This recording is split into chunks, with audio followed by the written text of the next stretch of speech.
প্রথমেই বলে রাখি যে এই ভারতীয় উপমহাদেশের প্রধান ধর্মই হল হিন্দু ধর্ম, যার আরেকটি নাম সনাতন হিন্দু ধর্ম। গীতাতে ভগবান শ্রীকৃষ্ণ বলেছেন যে সনাতন মানে যার কোনো মৃত্যু নেই এবং আবহমান কাল ধরে যা প্রবাহিত। এখন আমাদের হিন্দু ধর্মের যে বইগুলো বেশি গুরুত্বপূর্ণ, সে বইগুলোর মধ্যে পুরাণ একটি গুরুত্বপূর্ণ অংশ। এটি হলো অষ্টাদশ পুরাণ, মানে 18টি পুরাণ। এই 18টি পুরাণ বাদ দিয়ে আরেকটি পুরাণ আলাদাভাবে লিখিত আছে, কল্কি পুরাণ। এই কল্কি পুরাণ অষ্টাদশ পুরাণ বা 18টি পুরাণ কত পাতাতে লিপিবদ্ধ? 1328 পাতাতে অষ্টাদশ পুরাণ লিপিবদ্ধ। আর বৃহৎ কল্কি পুরাণের পাতা সংখ্যা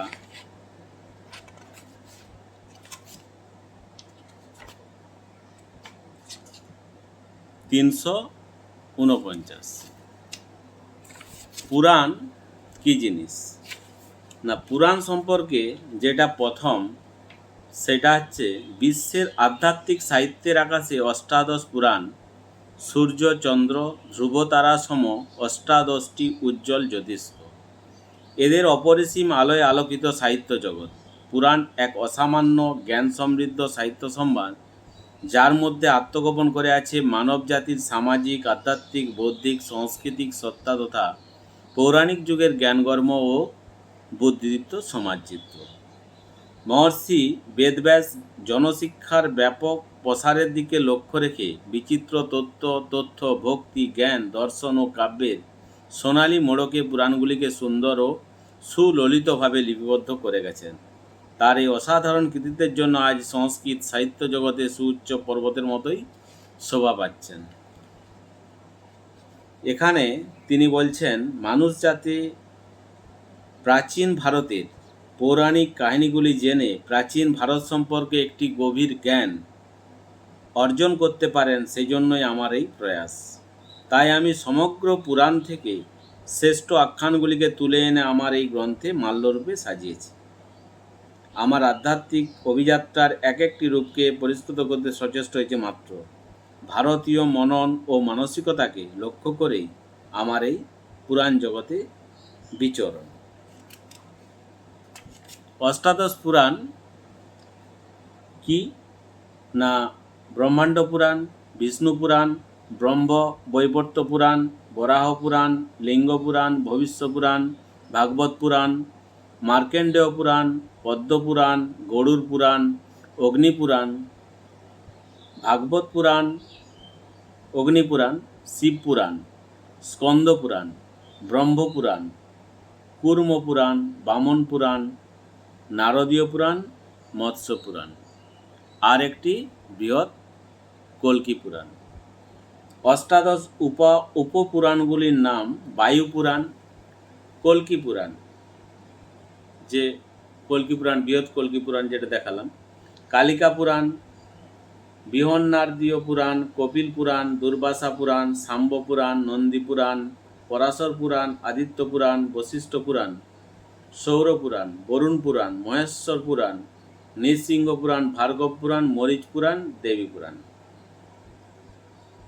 এই যে এতগুলো পুরাণ, বইটি আমি মোটামুটি প্রায় পড়ি, তো পড়তে পড়তে অনেক কিছুই জানা যায় এবং বাস্তবের সাথে অনেকগুলোই মিলে যায়।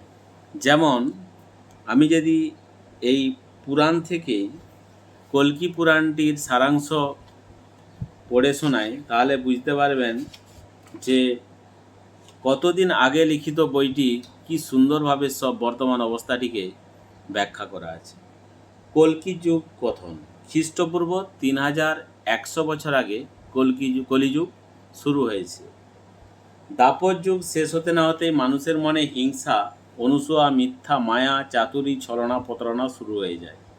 প্রজাগণ চাতুর্যপূর্ণ মনোভাব নিয়ে কর্ম সাধনা, করতে থাকেন। সমস্ত কর্মের স্বরূপ হয় অন্তঃসার শূন্য, তাতে প্রকৃতপক্ষে ধর্মকেই পরিত্যক্ত হতে দেখা যায়। এই সময় মনু, কর্ম, স্তুতি সম্বন্ধিত বার্তাশাস্ত্র কখনো সিদ্ধ হয়, আবার কখনো সিদ্ধ হয় না। কলিযুগে কখনো ক্ষুধার ভয়, ঘোর অনাবৃষ্টির ভয়, অতিবৃষ্টির ভয়, বন্যা, ভূমিকম্প, ঝড় ঝঞ্ঝার ভয়ে মানুষ ভীত থাকে। এতে মাঝে মধ্যে মৃত্যুমুখেও পতিত হয়। প্রজাগণ পরস্পর জ্যেষ্ঠদের শ্রদ্ধা করে না, সবাই নিজেকে বড় বলে অহমিকা দেখায়, যেটা চলছে এখন। মিথ্যাচার আর দুষ্কর্ম দুর্নীতিতে ভরে ওঠে পৃথিবী। ঈশ্বর ভক্তি, আধ্যাত্মিক চেতনা সংসাজার মতো লোক দেখানো ছলাকলা মাত্র। অকাল বয়সে রিপুর দহনে ভুগতে থাকে, মানে কম বয়সে যৌন খিদা যেটা বলা হচ্ছে বেড়ে যায়। মিথ্যাচার আর দুষ্কর্ম দুর্নীতিতে ভরে ওঠে পৃথিবী। ঈশ্বর ভক্তি, আধ্যাত্মিক চেতনা সংসাজার মতো লোক দেখানো ছলাকলা মাত্র। অকাল বয়সে রিপুর দহনে, অল্প বয়সেই যৌনাচারে ভুগতে থাকে ছেলে মেয়ে। কেউ গর্ভাবস্থায়, কেউ যৌবন বয়সে, কেউ কৌমার্যকালে মারা যায়। প্রজা সকল সতত অধার্মিক, অনাচারগ্রস্ত, মোহ কোপের বশীভূত, অল্প তেজাসম্পন্ন মিথ্যেবাদী হয়ে থাকেন।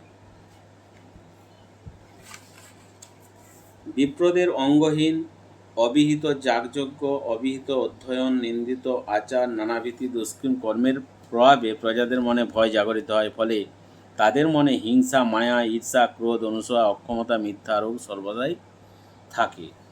কলিযুগের ব্রাহ্মণদের সাথে সহজেই শূদ্রাদির অন্তর্জদের শয়ন, আসন, ভোজন সম্পর্ক স্থাপিত হয়। এমনকি তখন রাজাদের মধ্যে অনেকাংশই ক্ষত্রিয় না হয়ে শূদ্র হয়ে থাকেন। কলিযুগে শূদ্রকে ব্রাহ্মণদের ও ব্রাহ্মণকে শূদ্রদের আচরণীয় ধর্ম পালন করতে দেখা যায়। চোরেরা রাজকার্য চালাতে থাকে, রাজারা চৌর্যবৃত্তি অবলম্বন করতে থাকেন। স্ত্রীগণ আচার আচরণহীন ও পুরুষদের ওপর কর্তৃত্বপরায়ণ হয়ে ওঠে, মানে পুরুষদের উপরে ছড়ি ঘোরানো। যদিও নারী পুরুষ সমান অধিকার আধুনিক সমাজ বলছে। স্নেহ, প্রেম, ভালোবাসা সবই নকল ও নাটকীয়তা পূর্ণ। এখন পিতাপুত্রের সম্পর্কটাও বেশিরভাগ ক্ষেত্রে খারাপ দেখা যায়। হিংস্র বন্যজন্তুদের অরণ্য অপেক্ষা জন অরণ্য বেশি ভয়ঙ্কর রূপে প্রতীয়মান হয়। তবু এখানে জীবন ছুটে জীবনের অন্বেষণে জীবনকে কাছাকাছি পেতে, কিন্তু পায় না। সবই নকল সৌজন্য। দ্বিমুখী মানুষ দ্ব্যর্থক ভাষণে দুকুল মাতিয়ে রাখে। বারঙ্গনা প্রেমে অধিকাংশই নরনারী হয় মদ্যপ ও আমিষ প্রিয়। কলিযুগে সাধু ব্যক্তির অভাব এতটাই প্রকট হয়ে ওঠে যে ভোগীদের কাছে আধ্যাত্মিক ফলাফল দুর্লভ হয়। চতুরাশ্রম প্রথার শৈথিল্য হেতু ধর্ম এক প্রকার বিপর্যস্ত হয়ে পড়ে। ধর্মের ফল এ যুগে বাতাসে নড়ে না। যেটা বলে যে ধর্মের ফল বাতাসে নড়ে, কিন্তু কলিযুগে নড়ে না, এটা আমার কথা নয়, কল্কি পুরাণের অষ্টাদশ পুরাণের কথা। তার কলিযুগের যে কথন। বৈশ্যরা শূদ্রদের উপর নির্ভর করে জীবিকা নির্বাহ করেন। দ্বিজগণ শূদ্রদের অভিবাদন করতে বাধ্য হন। বেশিরভাগ ক্ষেত্রে শূদ্রগণ জ্ঞানদাতাদের আসনে অবতীর্ণ হন। এই কলিযুগে পৃথিবীপতির সংখ্যা বৃদ্ধি পায়, মানে পৃথিবীতে অনেকই রাজা এবং পৃথিবীর পতির সংখ্যা বৃদ্ধি পাচ্ছে। পাষণ্ড, বৃথা, চিহ্নধারী মানুষে পৃথিবী ভরে যায়। পরস্পর যাচকের সংখ্যা বাড়তে থাকে। মানুষ হয়ে ওঠে মাংসাশী ও সারল্য শূন্য। এই কলিযুগে অধর্মের ফলে মানুষের মধ্যে কিছু নীচ প্রবৃত্তি দেখা যায়। মানুষ পর্দাধারী, কামুক, দুরাত্মা, দুঃসাহসপ্রিয় হয়ে ওঠে। তার মধ্যে জ্ঞানহীনতা প্রকাশ পায়। পুরুষ হয় মুক্তকেশ ও দুর্বল, শুক্লদন্ত, জিতেন্দ্রিয়, মুণ্ডিত মস্তক, কাঁসায় বস্ত্র পরিহিত শূদ্রতা ধর্মাচরণ করতে থাকেন। বহু লোক শস্যচোর, বস্ত্রচোর হয়ে ওঠেন। চোরেরা চোরের, অপহারকেরা অপহারকের ধন পর্যন্ত চুরি করতে থাকেন। জ্ঞান ও কর্মের পুণ্য নিবৃত্তি ঘটে যায়। প্রত্যেকটি লোক ক্রিয়ানুষ্ঠান রহিত হলে কীট, মুশিক, সর্প মানুষের বিনাশক রূপে দেখা দেয়। দুর্ভিক্ষ, সুমঙ্গল, আরোগ্য, সামর্থ্য ক্রমশ দুর্লভ হয়ে ওঠে। পেচকেরা ক্ষুধাতুরা দেশে বাস করতে বাধ্য হয়। কলিযুগে দুষ্পূরিত মানুষের আয়ুষ্কাল লক্ষণীয়ভাবে হ্রাস পায়।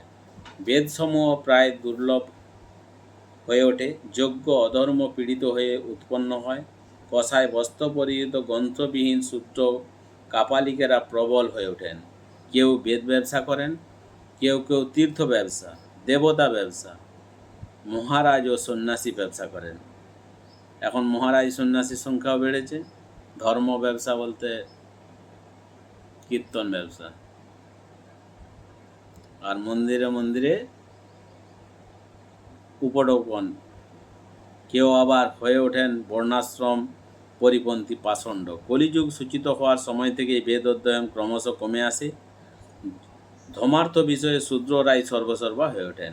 আয়, বল, রূপাদি সর্বদিক দিয়েই কলিকালহীন হয়ে পড়ে। কলিযুগে যে ব্যক্তি অনুসয়াবিহীনভাবে স্মৃতি ও শ্রুতি অনুসারে কর্মানুষ্ঠান করতে সমর্থ হতেন, তিনিই শীঘ্র সিদ্ধিলাভ করতেন। তাই ত্রেতা যুগে 1 বৎসর, দ্বাপরে 1 মাস, যেখানে কলিকালে মাত্র 1 দিন যথাশক্তি ধর্মাচর করলে সিদ্ধিলাভ সম্ভব নয়। সব যুগেই পূর্বলিখিত ক্রিয়া ও ধর্মাগাদি সম্পন্ন হয়ে থাকে। একে ব্রহ্মার দেবাকার বলে। বিভিন্ন যুগের নিজস্ব ধর্মানুসারে স্থাবর পদার্থের সঙ্গে মনুষ্য, পশু, পাখি আয়ুষ্কাল নির্দিষ্ট করা হয়েছে। কলিযুগে প্রাণীদের আয়ুষ্কাল অস্থিরতা লক্ষ্য করা যায়। সাধারণভাবে যুগ নির্বিশেষে মানুষের আয়ু শতবর্ষ নির্ধারিত করা হয়েছে, আর পিশাচ, অসুর, গর্ধব, যক্ষ, রাক্ষস, সরীসৃপরা 1 যুগ পর্যন্ত জীবিত থাকে। কেউ বধ না করলে এদের মৃত্যু হয় না। শুধু জীবন সীমায় নয়, প্রাণীদের দেহ পরিমাণও যুগ অনুযায়ী বর্ধিত হ্রাস হয়। এই মর্তলোকে ধর্ম অধর্ম নামে 2টি শব্দ কর্মানুসারেই প্রযুক্ত হয়ে থাকে। প্রধানত কুশল অকুশল কর্মই ধর্ম অধর্ম নামে পরিবেশিত হয়ে থাকে। অতি বিনীত এবং সরল এই লোকে তারাই আচার্য পদপাদ্য হয়ে থাকেন। এরা নিজেরা যা যা আচরণ করেন তাই স্থাপন করেন। এরা যম ও নিয়মে যুক্ত থেকে শাস্ত্রার্থ চয়ন করেন। এদের উপদেশ মতো যা অভীষ্ট দ্রব্যার্থকে লাভ করা যায় তাই হলো ধর্ম। অন্যদিকে কারো আচরণে উল্লিখিত ধারণা মহত্বের অভাব ঘটলে তাকে অধর্ম আচরণ বলা হয়। দেবগণ, পিতৃগণ, মুনিগণ, সংযমাত্মা মানবগণ অভেদ দর্শন করে থাকেন বলে কোনো বিষয়ে এটি ধর্ম বা এটি অধর্ম বলে মত প্রকাশ করেন না।